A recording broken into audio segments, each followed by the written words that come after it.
जय उत्तराखंड साथियों, इस समय मैं भागीरथपुरम चौकी में हूँ, टिहरी में हूँ और बहुत बड़ी गंभीर घटना हो रही है। कुट्ठा गांव में लोगों से जो सह खातेदार हैं, जो हमारे गांव के ग्रामीण हैं, उनकी बिना सहमति के यहाँ जमीनों की रजिस्ट्री की जा रही है और बिना रजिस्ट्री की भी जमीनें बेची जा रही है। और जिस तरह से एक और प्रदेश के मुख्यमंत्री धामी जी कह रहे हैं कि मैं उत्तराखंड में सख्त कानून लाऊंगा, दूसरी ओर धरातल में ये स्थिति है कि जो जमीन बचाने का वाले जो व्यक्ति है उन पे जानलेवा हमला भी कराया जा रहा है। मेरे साथ ग्रामीण मौजूद है, कुट्ठा गांव के ग्रामीण भी मौजूद है, मेरा भाई साहब मौजूद है जिन पे हमला हुआ है।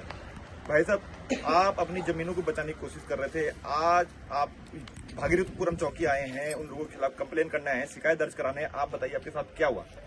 मेरे साथ में मेरे जो सह खातेदार ने मेरी जो जमीन बेची है उसको बचाने के लिए मैं डीएम साहब के भी कई चक्कर लगा दिए, वहाँ एप्लीकेशन दी, एसएसपी साहब को मिला और भागीरथपुरम चौकी में मैंने इनके साथ कंप्लेन की, लेकिन कंप्लेन हुई नहीं यहाँ पे।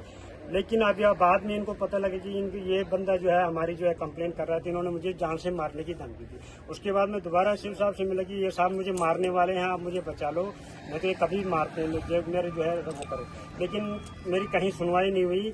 लेकिन आज सुबह मैं जब घर से निकला 9 बजे, ये बंदा जो भूमि दलाल बना हुआ है, जो लोगों की जमीन जो है फर्जी तरीके से बेच रहा है, जिसने एक बौराड़ी में भी ऑफिस खोला हुआ है, सतीश पुत्र सब्बल लाल ग्राम कुट्ठा का निवासी है। और इसके साथ जो दूसरा बंदा था चेतन शर्मा, इसके पिताजी का नाम प्रेमचंद शर्मा है, ये भू माफिया है। इन्होंने भूमि जमीन खरीदने के लिए लोगों को जो है फर्जी तरीके से पैसों का लालच दे के जो है लोगों को अपने उसमें कर रहे हैं। इन्होंने आज सुबह बिना नंबर प्लेट की गाड़ी में आए हुए थे और जब मैं निकला वहां से तो मैं अपनी स्कूटी पे जो है बैठा और मैं आगे निकलने की कोशिश की तो इन्होंने मेरे साथ जो है अभद्रता करनी शुरू की, गाली गलौज शुरू करना। इसका मैंने विरोध किया।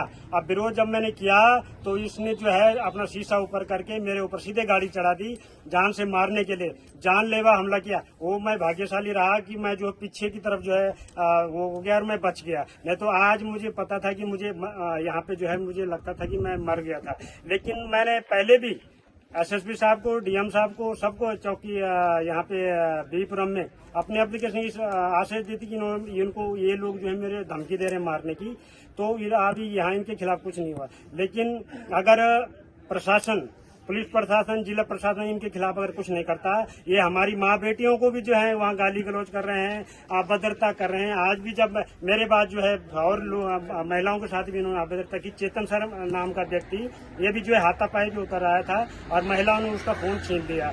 तो मैं ये कह रहा हूँ शासन प्रशासन से कि आपको हाथ जोड़ के विनती है कि आप जो पब्लिक के सेवा के लिए हो कि इन माफियाओं की सेवा के लिए हो, क्योंकि मैं देख रहा हूँ पिछले 2-3 महीने से इनके खिलाफ कोई कार्रवाई नहीं हो रही है। तो इसका क्या कारण है? लेकिन अगर प्रशासन, पुलिस प्रशासन, जिला प्रशासन में जो है अपना जो है कुछ कार्रवाई नहीं करता है तो पब्लिक को यह अधिकार है कि हम अपनी रक्षा, अपनी जमीनों की रक्षा स्वयं करेंगे, खड़े उठेंगे, इनके खिलाफ जो है अपना जो आवाज बुलंद करेंगे और इनको जो खदेड़ेंगे, यहाँ से इनकी जड़ों को जो उखाड़ देंगे। ये हमारे जो गांव में घुस रहे हैं, एक दूसरे सह खातेदार को जो है पैसों को लालच दे करके इनकी जमीनों को हड़पने। अच्छा, रजिस्टर्ड ऑफिस में फर्जी रजिस्ट्रियां हो रही हैं। कई लोग ऐसे भी हैं कि जो वहाँ पे गए ही नहीं है, उन्होंने एक रजिस्ट्री की होगी तो दूसरी रजिस्ट्री जो है दूसरे खेत की जो है वैसे ही हो रही है। उनके खिलाफ कोई कार्रवाई नहीं हुई। प्रशासन सख्त कदम उठाए। हमारे जो जिलाधिकारी महोदय हैं, ये अगर ये वीडियो देख रहे हैं तो मैं उनसे भी निवेदन करूंगा कि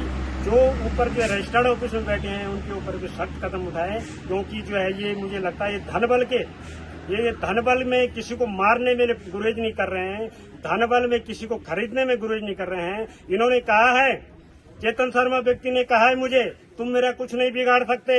हमने जो है परमिशन ले रखी है डीएम साहब से, तो मैंने कहा डीएम साहब ने आपने परमिशन दी है, ये नहीं कहा कि तुम फर्जी तरीके से लोगों को गुमराह करके, लोगों को लालच दे करके जो है जमीनों की खरीद फरोख्त करो।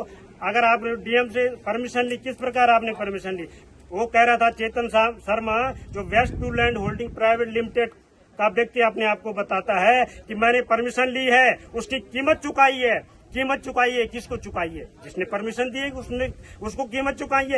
ये जो है करोड़ों रुपए जो है इसका यहाँ पे जो बांट रहे हैं और किसी तरह जो है लोगों को, यहाँ हमारे गांव को यहाँ से आप जो है भगाने की कोशिश कर रहे हैं। लेकिन हम ऐसा नहीं होने देंगे। हम अपने जान पे खेल करके इन भूमाफियाओं को और दलालों को जो है मिट्टी में मिलाने की कोशिश करेंगे। अगर प्रशासन हमारी मदद नहीं करेगा तो हम भी जो है अपना जो है पूरा दमखम लगा के, पूरा एक हमारा गांव कुट्ठा ही नहीं, पूरा ताजुल्ला हमारे साथ होगा, पूरी टिहरी की जनता हमारे साथ होगी। तो साथियों, हम स्थिति देख रहे हैं और हम तो ये कह रहे हैं कि दूसरा पक्ष भी आया, अगर उन्होंने कुछ नहीं किया, दोनों पक्ष अपनी बात करें, परंतु जिस तरह से स्थिति ये देख रहे हैं कि प्रदेश में, मेरे प्रदेश के पूरे ग्रामीणों से अपील है, पूरे उत्तराखंड के मूल निवासियों से अपील है कि कृपया करके अपनी जमीनों को ना बेचें। हम स्थिति देख रहे हैं कि इस तरह से अब हमारे लोगों पे जानलेवा हमला शुरू हो गया है और मूल निवास बुकानों संघर्ष समिति भी अगर कार्रवाई नहीं होगी और जमीनों को बेचने पे रोक नहीं लगेगी कि डीएम क्या कर रहे हैं, या तो कहा जाता है कि डीएम की बिना आपकी सहमति के बिना तो कोई जमीन ही बेची जा सकती। तो इस प्रदेश में वो क्या रहा है, टिहरी के कुट्ठा गांव में क्या हो रहा है, और पूरे प्रदेश भर के लोगों को हम यहाँ इकट्ठा करेंगे, टिहरी के लोगों को यहाँ इकट्ठा करेंगे, बहुत बड़ा आंदोलन हो जाएगा, क्योंकि अब हम बर्दाश्त नहीं करेंगे। ये जो चीजें हो रही हैं ये हमारे बर्दाश्त के बाहर जा रही हैं। हमारे साथ सभी मौजूद हैं, महिलाएं हमारी मातृशक्ति मौजूद हैं, इनके साथ और इनके साथ अभद्रता हुई है। ये बताएंगे कि क्या हुआ है। मैं भी कुट्ठा से ही हूँ और मैं ऊपर जा रही थी, जिस टाइम इनके साथ हादसा हुआ उसी टाइम मैं ऊपर जा रही थी बोराड़ी में। तो मैंने उनको देख लिया, तो मैंने गाड़ी रोकी वहाँ पे, तो मैंने उसने मेरे दोनों हाथ पकड़ लिए। मैंने उसका मोबाइल पे बात कर रहा था, मैंने उसका मोबाइल छीना उससे, उसने दोनों हाथ पकड़ लिए मेरे, और मेरे कपड़े निकालने लग गया। वो गाड़ी है, तब तक पीछे से गाड़ी आ गई, तब तक उसने मेरा हाथ छोड़ दिया, नहीं तो बहुत गलत बात हो जाती मेरे साथ। आज उसने गाड़ी आ गई पीछे से, उसने बोला कि छोड़ दो इसको, वो अपने आप भाग गया। उसका मैं मोबाइल ले आई, उसका मैं मोबाइल छीन लिया मैंने, और मैं ऊपर ही जा रही थी, मैं कोर्ट में उसका वो करवाने ही जा रही थी। और मेरे पति भी बाहर रहते हैं, मैं भी अकेली रहती हूँ घर में, उनका कोई भरोसा नहीं है। मेरे घर रोड पे भी है, अब बच्चे मेरे छोटे छोटे हैं, कुछ भी कर सकते हैं। बाहर के लोग आ रहे हैं और जमीन बेच के बोल रहे हैं हमारी इतनी नाली जमीन है, तुम कौन होते हो बोलने वाले। ऐसा होता है इस कुट्ठा गांव में। कुछ तो लोग कुट्ठा के ही मिले हुए हैं गांव के लोग, उस टाइम तो बोल रहे हैं हाँ जी हाँ जी। और हमारे साथ ही मेरा एक देवर है, वो अनपढ़ है, उसको बिना मतलब जेजात सबके नाम पे प्रॉपर्टी हम 3 भाइयों के नाम पे है, जेठ है मेरे और एक मेरा